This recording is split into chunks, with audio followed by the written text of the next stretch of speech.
जमीन से उठकर सिंहासन तक पहुंचे उस योद्धा की कहानी है ये, जो न केवल तलवार चलाना जानता था, बल्कि समाज की बेड़ियों को तोड़कर इंसानियत का परचम लहराना भी जानता था। साल था 1874। जगह थी कोल्हापुर का शाही परिवार, और जन्म हुआ एक ऐसे बालक का जिसने इतिहास की रेखाएं बदल दी। नाम था श्रीमंत जयसिंहराव, लेकिन समय ने उन्हें एक नई पहचान दी, छत्रपति शाहूजी महाराज।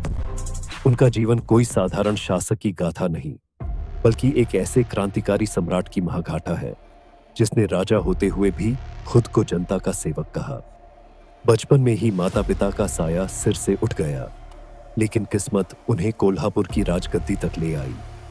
उन्होंने ब्रिटिश गवर्नमेंट के अधीन रहकर भी मराठों की गरिमा और स्वाभिमान को जिंदा रखा। राजा बनते ही पहला निर्णय लिया, शिक्षा सबके लिए होगी, चाहे वो ब्राह्मण हो या दलित। और तब शुरू हुई समाज में तूफान सी हलचल। उन्होंने पहली बार अस्पृश्य माने जाने वालों को मंदिरों में प्रवेश की अनुमति दी।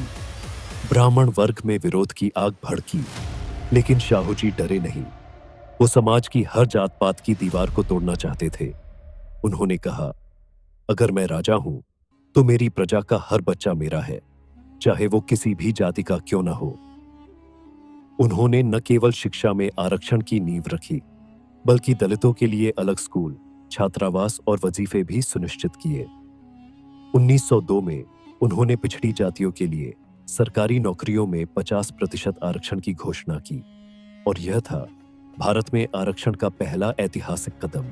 महाराज ने सत्यशोधक समाज के संस्थापक महात्मा ज्योतिबा फुले के विचारों को अपनाया और पूरे राज्य में लागू किया।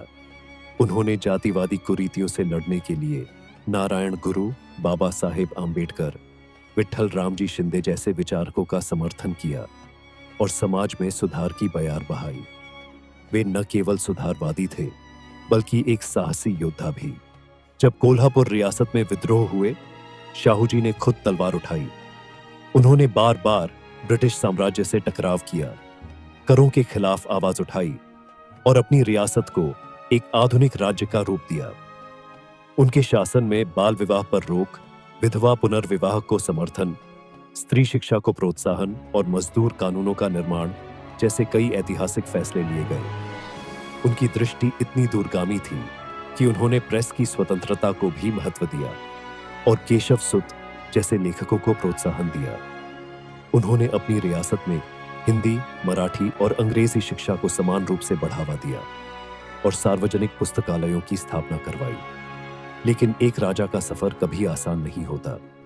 समाज में पनप रहे कट्टरपंथियों ने उन्हें धर्म विरोधी तक कहा। राजमहल में विद्रोह हुआ, राज परिवार में असहमति बढ़ी और अंग्रेज सरकार भी उनसे नाराज हो गई। लेकिन शाहूजी ने कभी अपने आदर्शों से समझौता नहीं किया। उन्होंने एक बार कहा था, मैं राजा हूं, लेकिन मेरा धर्म है मानवता। अगर समाज के सबसे नीचे के व्यक्ति को सम्मान नहीं मिला तो मेरी गद्दी व्यर्थ है। वर्ष 1922 में जब छत्रपति शाहूजी महाराज ने इस दुनिया को अलविदा कहा, तो केवल कोल्हापुर ही नहीं, बल्कि समूचा भारत शोक में डूब गया। लेकिन उनका जीवन केवल इतिहास नहीं, एक आदर्श बन गया। बाबा साहेब अम्बेडकर ने भी कहा था कि यदि शाहूजी महाराज न होते तो मैं अम्बेडकर न बनता। शाहूजी महाराज की कहानी केवल एक राजा की नहीं, बल्कि उस युग के मसीहा की है, जिसने अपने ताज को एक जिम्मेदारी समझा, जिसने तलवार की बजाय कलम से क्रांति की, और जो आज भी हर सामाजिक कार्यकर्ता, हर बदलाव चाहने वाले इंसान की प्रेरणा है। वो एक ऐसा नाम है जिनकी गूंज आज भी हर सामाजिक न्याय की मांग में सुनाई देती है।